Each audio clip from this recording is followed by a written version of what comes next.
Okay, so in this video, I'm going to be talking about something very important. And this is why 99% of people get cold email wrong. I'm not even just saying 99% as a vanity metric or anything like that. It's actually true. I made another video that you should watch after this and it will help you solve your offer. It's solving for the two variables in cold email you have to solve for, at least the main two, the offer, and then how much volume you can push to your audience. Now, cold email is quite literally an iceberg. Like, it goes deeper and deeper, and there's a lot of levels underneath the surface. But in this video, we're going to talk about the other important component that I see a lot of people missing. And I talk to these people daily. Why cold email doesn't work for you is you don't have message relevance, and there's no resonance there as well. And so what do I mean by that? We're going to whiteboard this out so you can understand this and take some notes on it. So by the end of this video, you'll be able to understand what changes you need to make to your targeting, to your copy, so that you can start generating leads and booking meetings via cold email. Message relevance. Now, this is the biggest thing, or one of the biggest things that I see people get wrong in cold email. They think that, okay, all I have to do is throw up some copy and send it out to a list, and the list can be a little generic, and it can just be like an amalgamation of people that might buy from me. And there's some common issues that I see people getting into. So number one would be like, you're not clear on your own offer. Now, there's offers that work for front-end traffic, like front-end cold traffic, and there's offers that work for warm traffic that already knows who you are. Maybe they've even bought from you in the past. And so you have to get crystal clear on what your offer is going to be for front-end cold traffic. So what can you offer these people up front? What proof have you already generated that you can deliver this result? And then, are you guaranteeing anything, or is there any type of risk reversal? Is there a free deliverable attached with that where you're actually sending them something over before they even meet with you? What are you going to actually propose to your prospects in order to get them to actually get on a call with you and eventually buy your stuff? So people think that the cold email is something where you can just get a response and they're immediately going to sign up. It doesn't work that way. So number one is you're not clear with your own offer.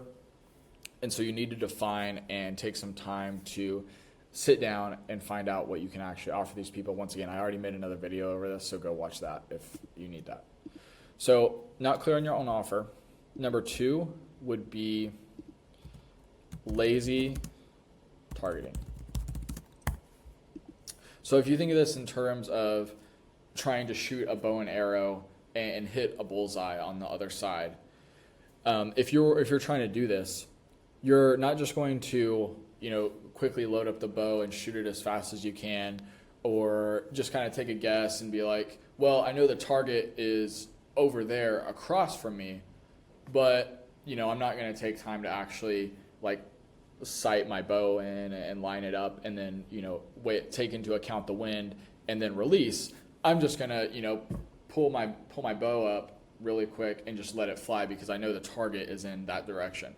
This is like the same thing as going to build in like an outbound campaign and you're targeting B2B SaaS. Like, okay, yeah, you have B2B SaaS, for example, but B2B SaaS has all these different micro subsegments and micro niches. And so when your messaging just says software, we help this software company, or we helped this B2B SaaS, or we help B2B SaaS do XYZ, it's too broad and the targeting is too lazy. So there are some ways to fix this, which I'll draw this out for you guys. So there's some ways to fix this. Number one would be persona segmentation.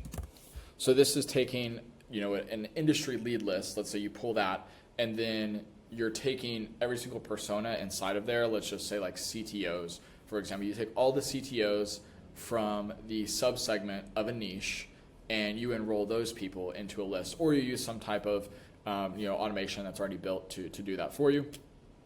But the important note to follow here is segmenting by persona and using persona-based targeting, because different personas inside of organizations have different pejoratives and different motives to move them forward to responding to your email, to booking a call with you, to even forwarding your email over to someone else. A quick example of this would be if someone's a director of sales and they want to look good to their VP of sales, you have to take that into account. And possibly, if it's the right fit with your messaging, that director of sales will either loop the VP in, or they will forward the email, or they'll even just book the call themselves. And then eventually you end up working your way forward to speaking with that VP. This is actually how a lot of conversations get started in cold email with enterprise companies. One of the methodologies that I use is cold emailing executive assistants, because they're quite literally responsible for handling the founder and CEOs, and even just like some multiple leadership titles. They're responsible for handling that person's inbox. So they're going to be filtering and reading through those messages anyways. And you may think that, oh, they're an executive assistant, they're just trained to push any sales emails away. But this is why you have to be strategic with how you think, and have some type of Trojan horse approach, or just have a rock solid offer. Honestly, it comes down to offer. At the end of the day, offer is king. Offer is going to drive your cold email results the most, outside of just sending a lot of volume, right? So in the context of sending to an executive assistant, think in the back of your head, okay, this executive assistant wants to look good to the CEO or the COO.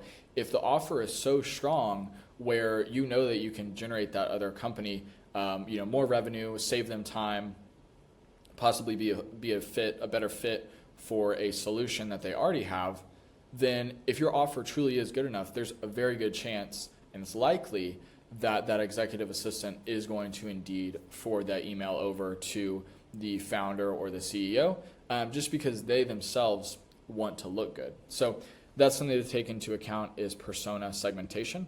Another one that goes along with that you should be doing is industry subsegments.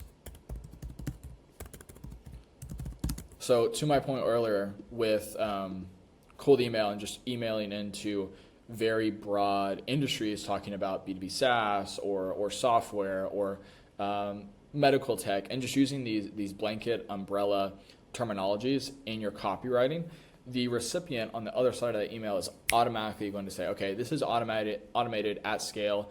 It's not targeted enough for me. And you'll notice this with your emails. Like if you look at the performance, if you're seeing reply rates at 2% or above, your deliverability is honestly fine, but it's the offer and possibly the targeting as well that's not the right fit, because you're getting replies, but you're not getting enough positive replies. Like if you're at a 2 to 2.5% reply rate, which is like industry average, kind of just ballpark in general, if you're at that, you're hitting that, your deliverability is fine, but your targeting is likely not good enough, and it doesn't match your copy. A good litmus test for this is if you have 4 different ICPs that you're running outbound to. Across those 4 ICPs, you shouldn't be able to take the copy from one of them to another. So if you have 4 ICPs, each one should have their own form of copywriting. And if you're in your head, if you're like, okay, I could take ICP's 3 copy and move it over, or I could take ICP 1's copy and move it over to ICP 3, and it would still work, you're cooked. Your copy isn't specific enough, and maybe you wrote it with GPT and just got lazy. You do have to have this segmentation in here, and that will help you with calling that out in your emails. So we have persona segmentation, we have industry subsegments. The next thing for message relevance is any trigger events that you can call out. So maybe your list is segmented by hiring, funding, even location is another good one that I've seen a lot of success with, especially if your offer that you're pushing is industry agnostic. Like if you can technically sell to anyone, segmenting this by location and saying like, hey, we're local if you're actually local, or segmenting it by like one of your sales reps is in that city. A lot of people want to blow this off because they're like, oh, that can't scale, but it can. So segmenting by location is another good one, especially if you are like serious about growing and it's a good solid account and you can quite literally offer to go meet in person. That's a great way to do it as well. So persona segmentation, industry sub-segments, trigger events. Along with this would be like news, internal triggers, and then also like macro industry events. So macro industry events or data would be like, hey, like our research team is noticing a 70% drop in this according to this study. I saw that you're in charge of XYZ at company name, and I wanted to loop you in on the strategies being used by industry peers or other people in your position, because what this is going to trigger is people don't want to be left out if there's a solution to a macro industry trend that could impact how they perform at their job or the results that they're getting for their company, XYZ. So you're not so as much wanting to be a salesperson or having a sales feel with a lot of your cold emails. You're actually wanting to be a consultant. Like, hey, this is what we're seeing going on in the market. We wanted to step in and loop you in, like we've been speaking with other CTOs about XYZ. Like, you're not even mentioning your solution. You're mentioning like, hey, this is going on in the market. We've been talking with other industry experts about it, and we wanted to loop you in to kind of show you what's going on. And this is not lying. Like, your solution should be something that is almost consultative in nature. You should be an expert in this field, and you should be able to talk about it at scale and with depth to your prospects. So if you're scared to offer that over cold email, you're just not, you don't have enough faith like in your product or in your service. You don't have enough pulse on the state of the current market. So persona segmentation, industry subsegments, trigger events, also retargeting as well is a big one.